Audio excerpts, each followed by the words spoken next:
And in general, if you look at the condition of our population, look at what their family conditions are like. The family conditions of the American people are worse than ever before, since the last Depression. Even worse than Depression conditions of the 1930s. That already exists. People may not notice it, but it exists because the people who are dying, and the people who are being pushed to die are being pushed to die. So it depends upon the emergence of a group in the population, a small group, but an effective one, which turns the tide on this thing and gets rid of Obama and hopefully finds a Democrat who is not Obama to take the place. But right now we're on the edge of the threatened extermination of the human species. Something like that is what's in place, because thermonuclear war, the thing that now Obama is pushing, that's Obama's program, is thermonuclear war. The human species cannot survive thermonuclear war. It can't be done. That's why sane people are resisting it, absolutely. But others are still pushing. And the people who are pushing Obama, they're committing suicide, mass suicide, because of their stupidity. And we've stupefied our people. Look, we don't give them the kind of work anymore. Well, Wall Street. Wall Street is a waste of time. You can take the whole bunch and throw them in the ocean, except you might pollute the ocean. There's nothing you can do with that. There's nothing there. Their mentality is wrong. You have a few of them come out and say, "Oh, this is dumb. We're not going to do this. That's just stupid. We're going to have Glass-Steagall." So you have smart people who are all for Glass-Steagall. Dumb people are against Glass-Steagall. That's the way it is. And therefore, the factor of a section of the population, which is actually an intellectual leadership, which gives a spark of optimism to the population generally. And then people, you give them good jobs, give them better opportunity, yeah, they'll respond. But if you give them this constant depression, worse and worse and worse, as over the past dozen years, worse and worse and worse, and you don't have a population that has the moral qualifications of survival. And that can only be supplied by a minority of people who are capable of leadership and who provide the leadership. People, as was demonstrated with this landing on Mars, the people will respond to leadership of that type. But without that leadership, they will not respond. And they're gone to hell as good as now. Right. And that's the problem. So our job is, we don't complain, get out there and inspire the people, inspire enough people to try to reverse this process. Don't blame other people, blame yourself. Not in the sense of saying you're to blame, but you would be to blame if you didn't do enough to reverse this process. That's where we are. That's real. That is real. Any other thinking is stupidity. The belief in democracy as such is wrong. Democracy occurs only when you have a leadership which inspires that in people. When it inspires the hope and possibility of achieving something. It does not lie in the individual per se.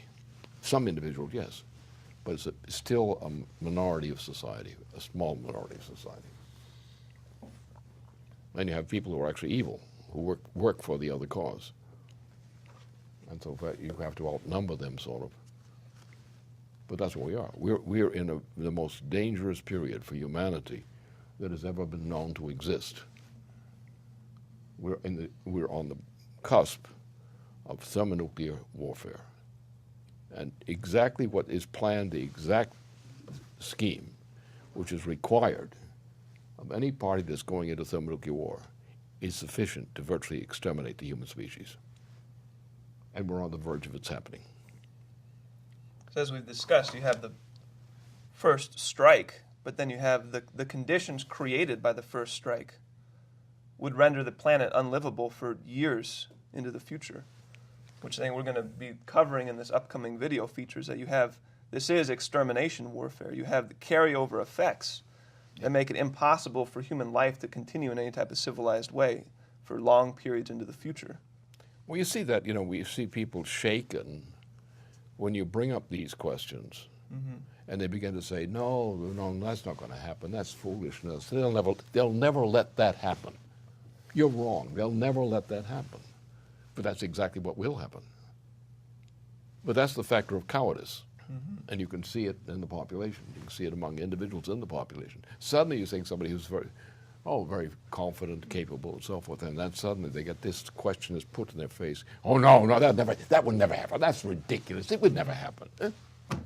The point is it's happening. That's right. It's happening right now. Exactly. And Obama's entire administration has been it happening. Exactly. So therefore you have the Joint Chiefs of Staff, for example. You have the Russian military leadership, for example, Putin, for example. And they are doing the only thing that can be done to try to prevent this war. Without them, nothing. And it's what we run into with dealing with the American population. How many people out there, they will respond at a certain level. It shows they're not dead. It shows they still have morality, but they don't have the guts to face the oligarchy. They capitulate. And we've seen it. There has been no sign of serious resistance to Obama so far. Don't worry about the Republicans. That's in this setting, that is unimportant. It's insignificant. If the Democratic Party is led by Obama, you're dead. That's the truth of the matter. And that's what we have to campaign on, is to understand, yes, is inspiring people in the population who have leadership capabilities to be leaders at this time. That's the issue. That's the only chance there is. It's happened before in history, things like that. And it's required now. Otherwise, forget it, it's gone. Gone.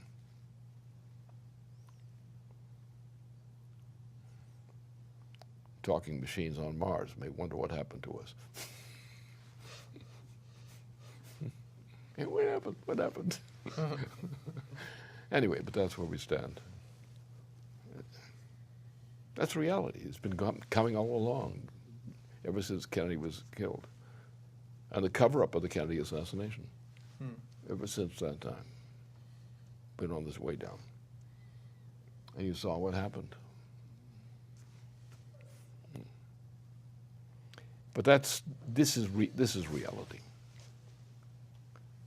And therefore, those of us who know what the situation is must act, and must act with solidity. Don't leave it up to somebody else. Get the people together who do recognize this and tell them it's time for them to do their duty, to save civilization. But the only thing that hits the British against this happening is their fear. Their fear. If they're scared enough, it won't happen. But if you're not scaring the pants off them, and you really don't want to see that.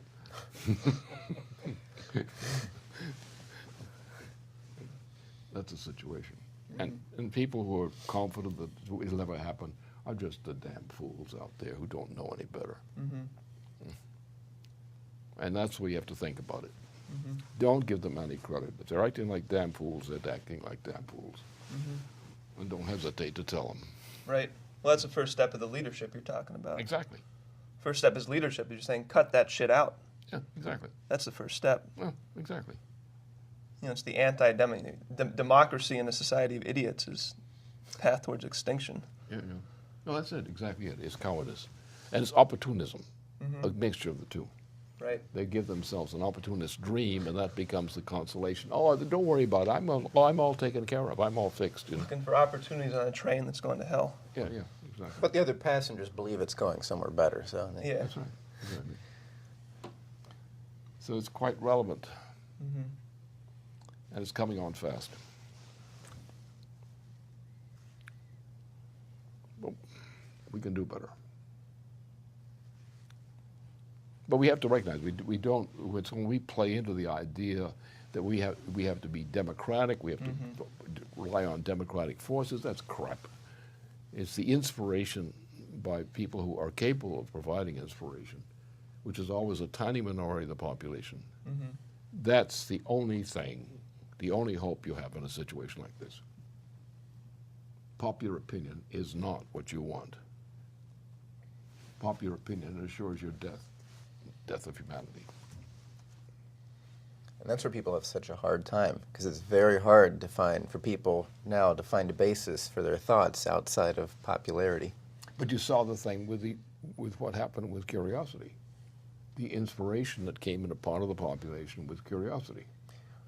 That is the only kind of thing that can turn a situation like this around.